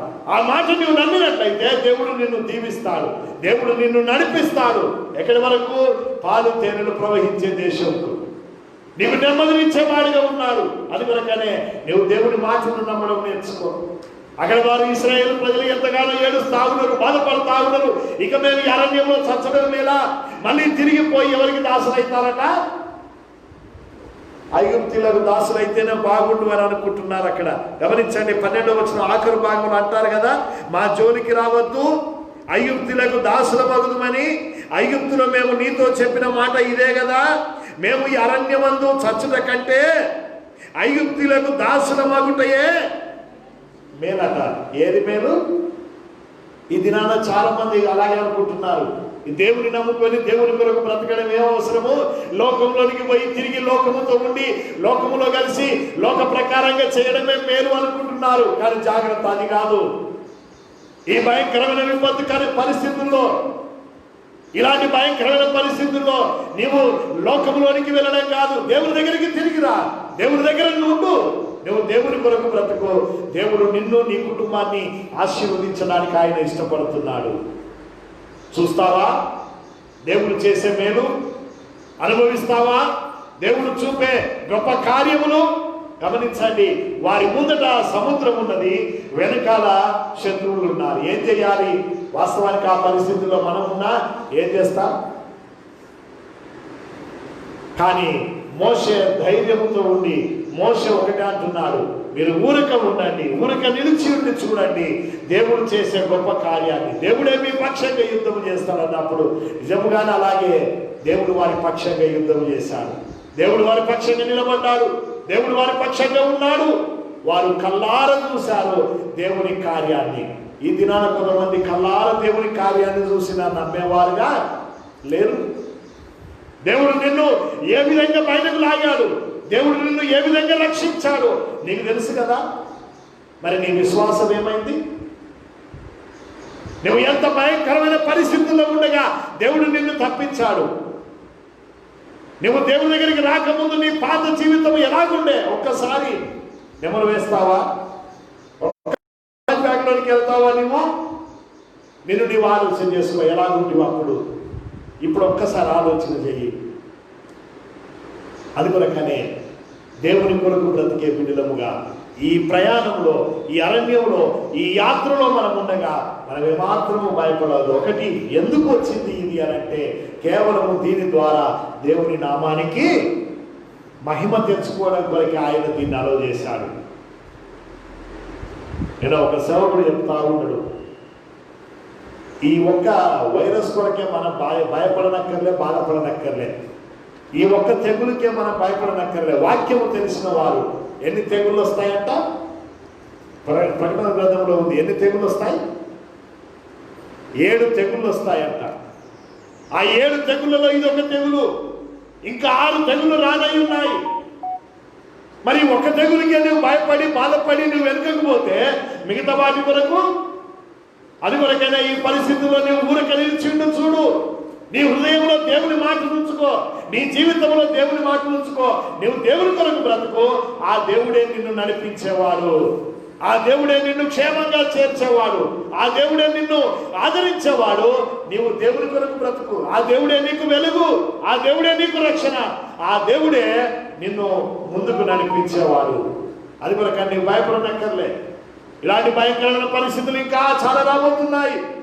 నువ్వు ధైర్యంతో ఉండాలి, నువ్వు విశ్వాసంతో ఉండాలి, నువ్వు నమ్మకంతో ఉండాలి. ఇలాంటి పరిస్థితుల్లో నువ్వు ధైర్యంగా ఉంటావా? నువ్వు ధైర్యంగా ఉండడమే కాదు, నీలాగా ఇంకా కొంతమందిని నువ్వు ధైర్యపరచాలి. నువ్వు విశ్వాసంతో ఉండడమే కాదు, ఇంకా కొంతమందిని విశ్వాసంలో నువ్వు స్థిరపరచాలి. ఆ రీతిగా ఈ దినమున నిన్ను నువ్వు సిద్ధపరచు. అలాగా సిద్ధపడాలి అని అంటే మనం ఏం చేయాలి? మన నోటను, ఆ కృత నిబంధనలు మనం చదువుతాం కదా, ఇప్పుడు చదవనక్కర్లే. కానీ దేవుని వాక్యం ఎక్కడ ఉండాలట? మన నోటను, మన హృదయంలోను మన దగ్గర ఉండాలి అని అంటాడు. ఇక ధర్మశాస్త్రాన్ని గమనించినట్లయితే పోయిన వారం మనం చదువుకున్నాం, ఇప్పుడు చదవనక్కర్లే. కానీ ఆ మాటలు ఎక్కడ ఉండాలట? నీ చేతికి సూచనగా ఉండాలి, నీ కన్నుల నడుమ భాషికముల వలె ఉండాలి, నీ ఇంటి గౌనుల, ఇంటి ద్వార బంధముల మీద వాటిని రాసుకోవాలి, నీ గౌనుల మీద వాటిని రాసుకో. అంటే దేవుని వాక్యము ఎక్కడైనా సరే, నువ్వెక్కడున్నప్పటికీ అక్కడ దేవుని వాక్యం ఉండాలి. నువ్వు ఇంట వెళుతున్నప్పుడు, నువ్వు త్రోవ నడుస్తున్నప్పుడు, నువ్వు పండుకున్నప్పుడు, నువ్వు లేచినప్పుడు, నువ్వు ఉన్న ప్రతి స్థలంలో దేవుని మాటలు ఉండాలి. ఉన్నాయా? అన్నిటికీ సమయం ఉంది. దేవుడికి సమయం లేదు. అందుకొరకే దేవుడు ఈ పరిస్థితులను ఇచ్చాడేమో కదా. ఎందుకని కనీసం నీవు నీ కుటుంబం ఇంట్లో ఒక దగ్గర కూర్చొని ఇప్పుడన్నా కుటుంబ ప్రార్థన చేసుకోవచ్చు. ఎన్నడన్నా కుటుంబ ప్రార్థన చేశారా? ఇంట్లో కూర్చొని ఎవరి పని వాళ్ళకే, ఎవరి బిజీ వాళ్ళకే, ఎవరు ఇష్టం వచ్చినప్పుడు వాళ్ళు తింటారు, ఎవరు ఇష్టం వచ్చినప్పుడు వాళ్ళు పడుకుంటారు, అయిపోతుంది. కానీ అందరం కలిసి 2 నెలలు ఇంట్లోకి వెళ్ళి బయటకు వెళ్ళకుండా కూర్చున్నాం, అవునా? ఆ 2 నెలలు ఎన్నడూ కలిసి తినని వాళ్ళు కూడా కలిసి తిన్నారు. ఈ 2 నెలలు ఎన్నడూ కలిసి మోకరించే సమయం వచ్చింది. మరి నువ్వు ఏం చేశావు? మోకరించావా? ఇప్పటికైనా ఇంకా మించిపోయింది ఏమైనా? కనీసం ఈ దినము నుండైనా దేవుని వాక్యాన్ని వినే బిడ్డలారా, ఈ దినము నుండైనా కనీసం నువ్వు నీ కుటుంబంలో కలిసి మోకరించి ప్రార్థించడం నేర్చుకో. ఎందుకంటే ఇది ఇద్దరితో ఆగిపోయేది కాదు. ఇంకా భయంకరమైన పరిస్థితులు వచ్చినప్పుడు నువ్వేమాత్రం వెరవద్దు, నువ్వేమాత్రం భయపడవద్దు, నువ్వేమాత్రం చెందవద్దు. నీవు దేవుని మీద నమ్మకం ఉంచు, దేవుని వాక్యమును గమనించు. దేవుని వాక్యము నీ దగ్గర, నీ నోటిలో, నీ హృదయంలో ఉండాలి. అప్పుడు దేవుడు నిన్ను నడిపించేవాడుగా ఉన్నాడు. అది కొరకనే ఈ పరిస్థితులు రావడానికి కారణం ఏంటంటే ఈ పరిస్థితుల ద్వారా దేవుని నామానికి మహిమ కలగాలి అని. దేవుని నామానికి మహిమ వస్తుందా? మరి దేవుడు చెప్పాడు కదా ముందే. ఏమని? అక్కడ మనం గమనించినట్లయితే ఏ వచనంలో? అక్కడ మనం గమనించినట్లయితే చూడండి, 4వ వచనంలో కదా, నేను ఆ మహిమ తెచ్చుకొందును అని చెప్పాడు కదా. ఆ 14వ అధ్యాయం 4వ వచనంలో నేను మహిమ తెచ్చుకొందును అని చెప్పాడు. ఆ 14వ అధ్యాయంలో దేవుని నామానికి మహిమ వచ్చిందా? ఆఖరి భాగంలో చూస్తే వచ్చిందా రాలేదా? వచ్చింది. మరి ఈ కరోనా వైరస్ ద్వారా దేవుని నామానికి మహిమ రావాలి. ఈ కరోనా వైరస్ ద్వారా దేవుని నామానికి మహిమ వచ్చిందా మన కుటుంబాలలో? అంతకుముందు ఎన్నడూ మనం కలిసి ప్రార్థన చేయలేదు. కలిసి ప్రార్థన చేస్తున్నామా? అలా చేస్తే సంతోషం, చేయకపోతే కనీసం ఈ దినము నుండైనా ఇంట్లో కూర్చొని కలిసి ప్రార్థన చేయడానికి సిద్ధపడండి. దేవుని నామానికి మహిమ రావాలి. నువ్వు చేసే ప్రతి పని, నువ్వు తిరిగే ప్రతి చోట దేవుడు నిన్ను కాపాడుతున్నప్పుడు నువ్వు దేవుని నామాన్ని మహిమపరచాలి. దినమంతా మనం ఎక్కడెక్కడ తిరిగి వస్తాం, దినమంతా మన పనుల్లో బిజీగా ఉంటాం. తిరిగి రాత్రి ఇంటికి వచ్చారంటే ఇన్ని రోజులు ఎలాగున్నామో తెలియదు, కానీ ఇప్పుడు మాత్రం ఏమనుకుంటాము? రాత్రి ఇంటికి రాగానే అమ్మా ఈ దినం గడిచిపోయింది. కారణం ఎలాంటి వ్యాధి నాకు సోకకుండా నేను బ్రతికి బయటపడ్డాను, దేవుడు నన్ను కాపాడాడు. దేవా నీకు స్తోత్రం, నీకు మహిమ. దేవుడి నామానికి మహిమ వచ్చిందా లేదా? గమనించి అలాగే నీవు దేవుడి నామాన్ని మహిమపరుస్తున్నావా? నీవు నీ కుటుంబం కలిసి దేవుని మహిమపరుస్తున్నారా? గమనించండి, దేవుని మాటలు ఒక్కటి కూడా, ఒక పొల్లు కూడా తప్పిపోదు. దేవుని మాటల అక్షరాలు నెరవేరింది నీ జీవితంలో. అలాగే ఇక్కడ 14వ అధ్యాయంలో దేవుడు ఏదైతే చెప్పాడో దానిని నెరవేర్చాడు. ఆ రీతిగానే ఈ దినమున నీ జీవితంలో, నా జీవితంలో కూడా దేవుడు నెరవేర్చడానికి సిద్ధంగా ఉన్నాడు. మనం ఎలాగున్నాం? దేవుని మాటలు వింటున్న దేవుని బిడ్డలారా, ఈ సమయం ఒక్కసారి గమనించండి. దేవుని నామానికి మహిమ తెచ్చుకోవాలి అని అంటే ఆయన చేసే కార్యాన్ని నువ్వు కన్నులారా చూడాలి. గమనించండి, మన ముందే ఎంతో మంది మంచివారు వెళ్ళారు, మన ముందే ఎంతో మంది బాధపడుతూ ఉన్నారు, హాస్పిటల్లో ఉన్నారు. కానీ వారికంటే మనం గొప్పవారం కాదు, వారికంటే మనం ఏమాత్రం మంచివారం కాదు. కానీ కేవలము దేవుని కృప వల్లనే మనం ఈ సమయంలో ఏమై ఉన్నామో అది మన మంచితనం కాదు, కానీ అది కేవలము దేవుని ఉచితమైన దయా, కృప, కనికరము. అందుని బట్టి దేవుని నామాన్ని మహిమపరచాలి మనం. అలాగే దేవుని నామాన్ని మహిమపరుస్తూ మనం ఏం చేయాలి?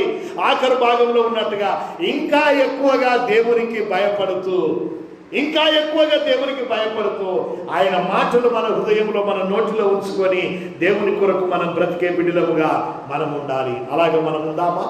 ఆఖరి మాటగా ఒక మాట చదువుకొని మనం ముగించుకుందాం. ఆఖరిగా దయచేసి గమనించండి, 78వ దావీదు కీర్తనలో ఒక మాట మనం చదువుకుందాం. 78వ దావీదు కీర్తన అక్కడ మనం గమనించినట్లయితే దావీదు భక్తుడు ఒక మాట అంటాడు. అక్కడ గమనించండి, 78వ దావీదు కీర్తనలో అక్కడ భక్తుడు ఒక మాట అంటాడు. 78వ దావీదు కీర్తన గమనించండి, మొదటి వచ్చినప్పుడు కొన్ని వచ్చిన మనం చదువుకుందాం. నా జనులారా, నా బోధకు చెవియొక్కుడి, నా నోటి మాటలకు చెవియొక్కుడి, నేను నోరు తెరిచి ఉపమానము చెప్పెదను, పూర్వకాలపు గూఢవాక్యములను నేను తెలియజెప్పెదను. మాకు తెలిసిన సంగతులను, మా పితరులు మాకు వివరించిన సంగతులను చెప్పెదను. యెహోవా స్తోత్రార్హ క్రియలను, ఆయన బలమును, ఆయన చేసిన ఆశ్చర్య కార్యములను దాచకుండా వాటిని వారి పిల్లలకు మేము చెప్పెదము.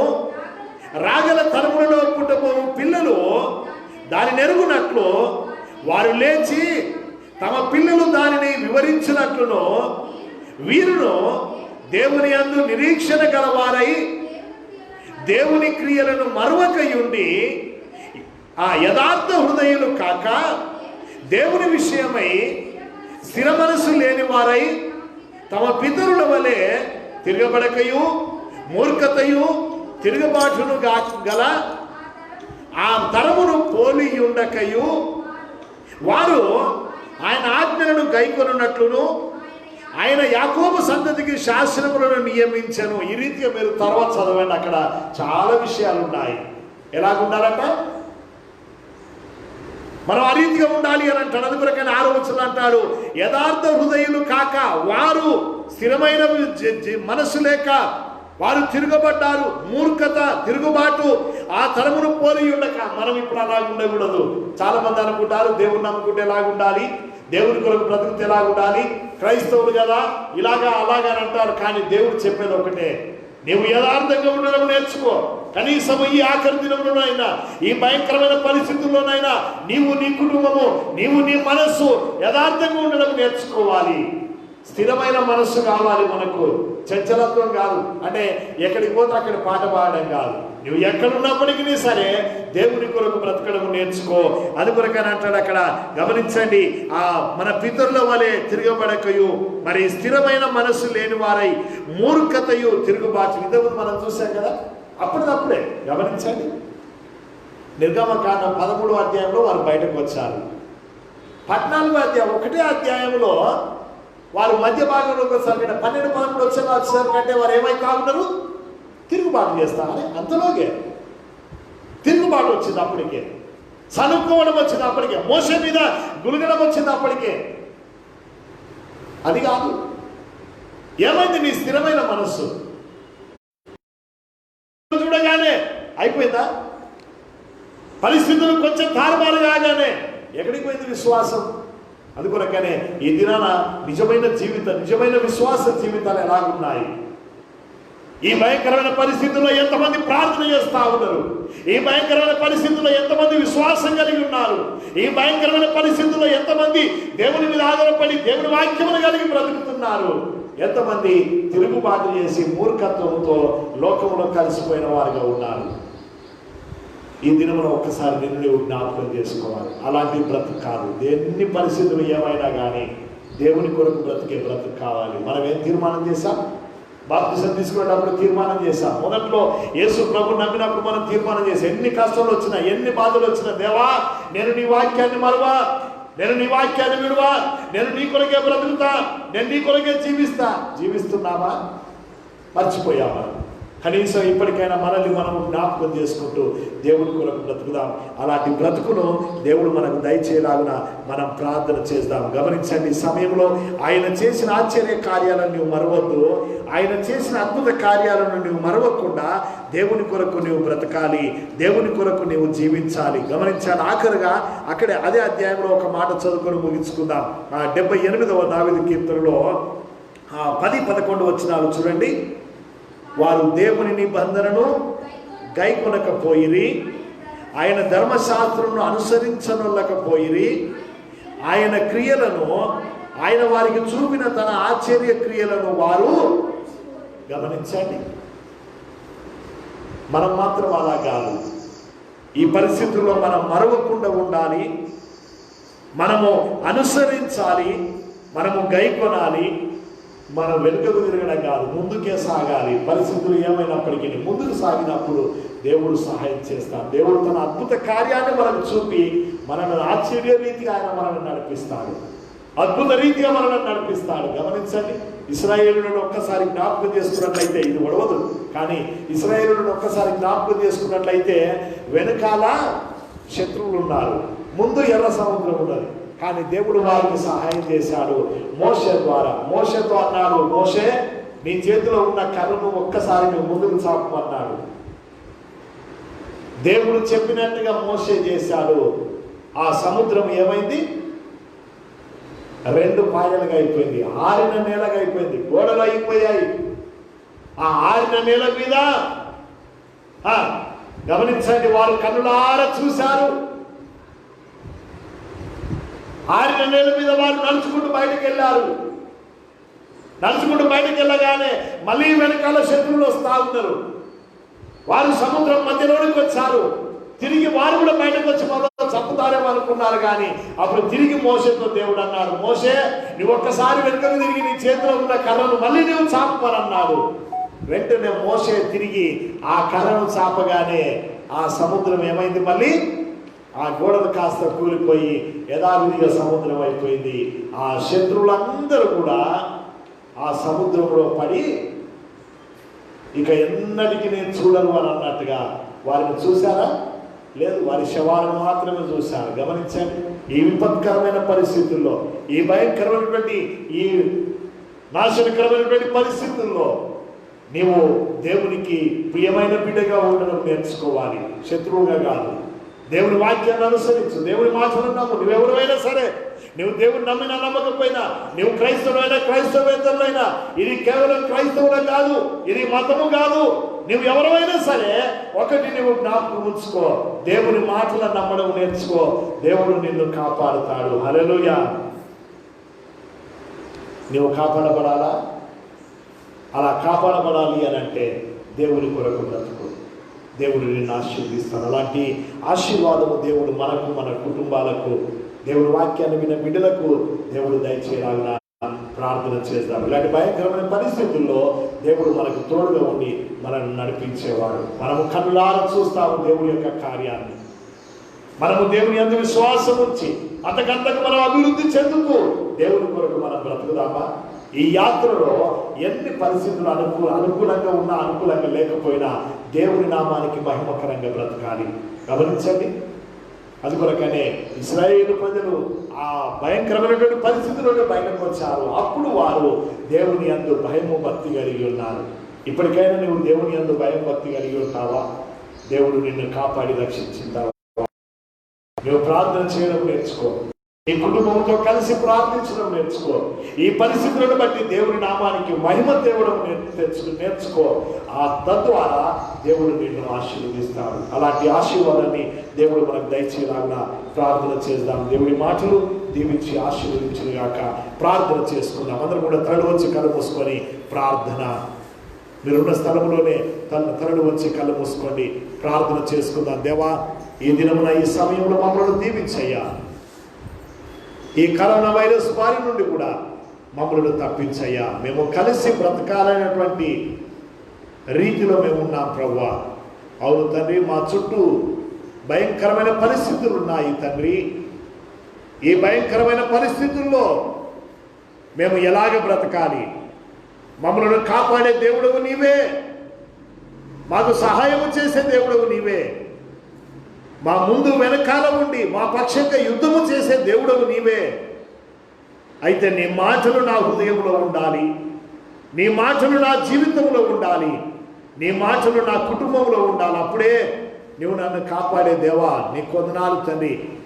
అలాంటి జీవితాన్ని దేవా నాకు దయచేయమని ప్రభుని అడుగుదామా? ప్రభు నీకు అలాంటి జీవితాన్ని దయచేయడానికి సిద్ధంగా ఉన్నాడు. నువ్వు ఒక్కసారి దేవుణ్ణి అడుగు, దేవా ఈ సమయంలో నాకు సహాయం చేయి, నన్ను ఆదరించయ్యా, నన్ను బలపరచయ్యా, నాకు సహాయం చేయి తండ్రి, నన్ను జ్ఞాపకం చేసుకో ప్రభు అని ప్రభుని అడుగు ఒక్కసారి. ఆయన నిన్ను ఆశీర్వదించే దేవుడు. ప్రార్థన చేయి, దేవుడు నిన్ను దీవించే దేవుడు. నువ్వేమాత్రం భయపడకుండా, దేవా ఈ పరిస్థితుల్లో నన్ను కాపాడిన దేవానికి పొందినారు, ఈ పరిస్థితుల్లో నా కుటుంబాన్ని కాపాడిన దేవానికి పొందినారు, ఈ పరిస్థితుల్లో మా ప్రియులందరినీ కాపాడిన దేవానికి పొందినారు. మమ్మల్ని ఇంకా బలపరచయ్యా, మమ్మల్ని ఇంకా దీవించయ్యా, మాకు సహాయం చేయి తండ్రి. మేము నమ్మకంగా నీ కొరకు బ్రతకడానికి మాకు నీ కృప చూపమని ప్రార్థన చేద్దామా? దేవా ఈ సమయంలో మమ్మల్ని ఆశీర్వదించమని ప్రభుని అడుగుదాం, ప్రార్థన చేసుకుందాం. ప్రేమగల తండ్రి నీకు వందనాలు దేవా. అయ్యా ఈ సమయంలో విన్న వాక్యాన్ని మా హృదయంలో నీరు కట్టి ఫలింప చేయమని చిన్న తండ్రి కొందనాలు. నీ వాక్య ప్రకారంగా నీ కొరకు బ్రతికే బ్రతుకులు మాకు దయచేయమని, మమ్మల్ని బలపరచమని, నీ వాక్యాన్ని మేము జ్ఞాపకం చేసుకుంటూ నీ కొరకు బ్రతికే బ్రతుకు దయచేయమని అడుగుచు ఇంతవరకు మమ్మల్ని కాపాడినందుకు నీకు స్తోత్రాలు చెల్లిస్తూ ఈ భయంకరమైన పరిస్థితులలో నీ నామానికి మహిమ తెచ్చే బిడ్డలముగా ఉండే భాగ్యాన్ని మాకు దయచేయమని అడుగుచు యేసు నామమున ప్రార్థించని వేడుకుంటున్నాము తండ్రి, ఆమేన్. ఈ సమయంలో చిన్న పాట పాడుతూ మనము కానుకలు సమర్పిద్దాం. అందరం కూడా కలిసి అందరికి వచ్చే పాట చిన్న పాట పాడుతూ మనము కానుకలు సమర్పించిన తర్వాత ప్రార్థన చేసుకొని మనం ముగించుకుందాం.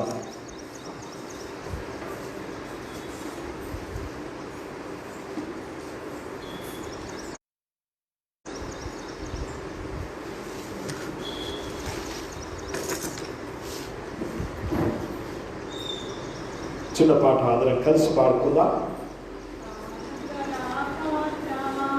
కరమున తాకంగా కలువారి ప్రేమాను వేసి నీవు కడు ప్రేమనలకించు పెదవులనే గాక, కడు ప్రేమనలకించు పెదవులనే గాక, కనపరచుము నీ ప్రేమ కానుకలు పమునా, కనపరచుము నీ ప్రేమ కానుకలు పమునా, కానుకల పాత్ర కనవారు ఈరు నిరుపేదలు యేసు కరువులో ఎంచినది ఆరే పతు ప్రియే, కనవారు ఈరు నిరుపేదలు యేసు కరువులో ఎంచినది ఆరే పతు ప్రియే,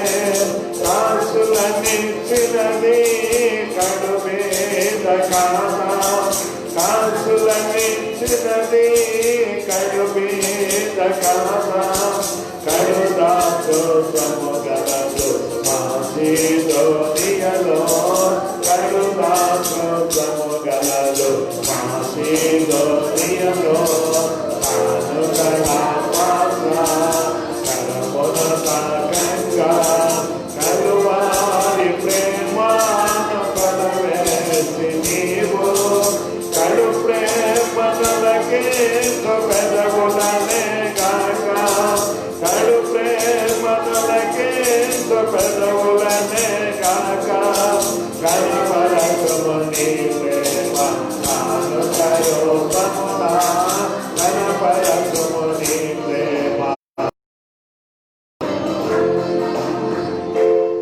ప్రార్థన చేసుకొని మనం ముగించుకుందాం. దయచేసి గమనించండి, మరి పరిస్థితులు బయట భయంకరంగా ఉంటున్నాయి, మారుతూ ఉన్నాయి. మనం కూడా మరి జాగ్రత్తగా ఉంటూ గవర్నమెంట్ వారు మనకిచ్చినటువంటి ఆదేశాలనుసారంగా మనము జీవిస్తూ మరి ఆ రీతిగా మనము మన కుటుంబాలు దేవుని ఆశీర్వాదంతో కాపాడబడుతూ దేవుని కొరకు బ్రతకడానికి మనం ప్రార్థన చేద్దాం. మరి మీరు కూడా జాగ్రత్తగా ఉంటూ మీ కుటుంబాలను మరి జాగ్రత్తగా చూసుకుంటూ మరి జాగ్రత్తగా మనం బ్రతకడము మంచిది. ఆ రీతిగా మరి ప్రార్థన చేద్దాం. దేవుచితమైతే మరి త్వరగా మరి ఈ వైరస్ అంతా కూడా పోయి మనము దేవుని సన్నిధిలోనికి వచ్చి దేవుని ఆరాధించే భాగ్యము దేవుడు మనకిచ్చలాగున ప్రార్థన చేద్దాం. ఇంకా మన మధ్యలో కొంతమంది అనారోగ్యంగా ఉన్నారు, వారి కొరకు ప్రార్థన చేయండి. మీ వ్యక్తిగత ప్రార్థనలో వారిని జ్ఞాపకం ఉంచుకోండి. ఈ సమయంలో ప్రార్థన ఆశీర్వాదాలు మనం ముగించుకుందాం. ప్రార్థన చేసుకుందాం. అందరం కూడా తరలి వచ్చి కలుపుసుకుందాం. మన మధ్యలో సౌడు భగవాన్ రెడ్డి ఉన్నాడు, తన ముందుకు వచ్చి ప్రార్థన చేస్తాడు. ఆ తర్వాత మనం ఆశీర్వాదంతో మనం ముగించుకుందాం. ప్రార్థన. తల్లి కోర్టుని తెలుసుకుంటున్నాం ఆయన మరొకసారి ప్రభావ అనేక దినంగా తర్వాత యొక్క సన్నిధిలో ఈ యొక్క మంది రావాలని ఈ విధంగా కోరుకుంటారు. మీరు నాకు మాకు దయచేసినటువంటి స్తోత్రం తెలుసుకుంటున్నాం.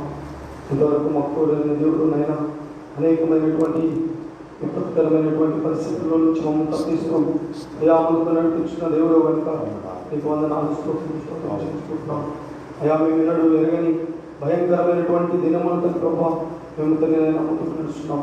కేవలం మీ యొక్క కృప తన ప్రభావ, ఈ యొక్క మేలైనటువంటి తన ప్రభావ, ఈ యొక్క హస్తం మాపై ఉంచి నడిపిస్తున్న విధంగా కొన్ని స్తోత్రం తెలుసుకుంటున్నాం. నాయన ఈ భయంకరమైనటువంటి దినంలో ఇంతవరకు సజీవ లెక్కలో ఉన్నాము అంటే అది కేవలం నీ చిత్తమై ఉంటున్నాను ఆయన అనుకుంటున్నాను. మా ఇళ్ళని కలిగినటువంటి సంకల్పమును బట్టి తన ప్రభా మేము నీకు రుణస్థులమై నేను భక్తులు కలిగి తన ప్రభా అయా నీ వాక్యానుసారంగా తన ప్రభా మేము ఇందులో ముందుకు నడుచుటకు జీవించుటకు నీకు పదయించమంటున్నాను ఆయన అనుకుంటున్నాను. ఈ యొక్క భయంకరమైనటువంటి పరిస్థితులను మమ్మల్ని తప్పిస్తూ నడిపిస్తున్న విధంగా నీ కొందనాలు చేయించుకుంటున్నాం. ఈ యొక్క పరిస్థితులన్నీ మా నుంచి దూరపరిచిన అయినా అయా మేము యథావిధిగా నీ సన్నిధిలో కూడుకుంటాం తన ప్రభావం ఎక్కువ దయచేయమంటున్నాం. ఇంతవరకు తోడైన దేవుడు ఇంకా మా తన ప్రభా అనేకులు తన ప్రభా అయా అనారోగ్యం కావాల్సిన బిడ్డలు జ్ఞాపకం చేసుకుంటున్నాం. అయా వారిని స్వస్థపరచమంటున్నాను. ఈ కొందనాలు స్తోత్రం మా నుంచి వైరస్ను తప్పించమని అడుగుతున్నాం నాయన. స్తోత్రం చేయించు మాకు తోడుగా నడిపించమని అడుగుతున్నాం.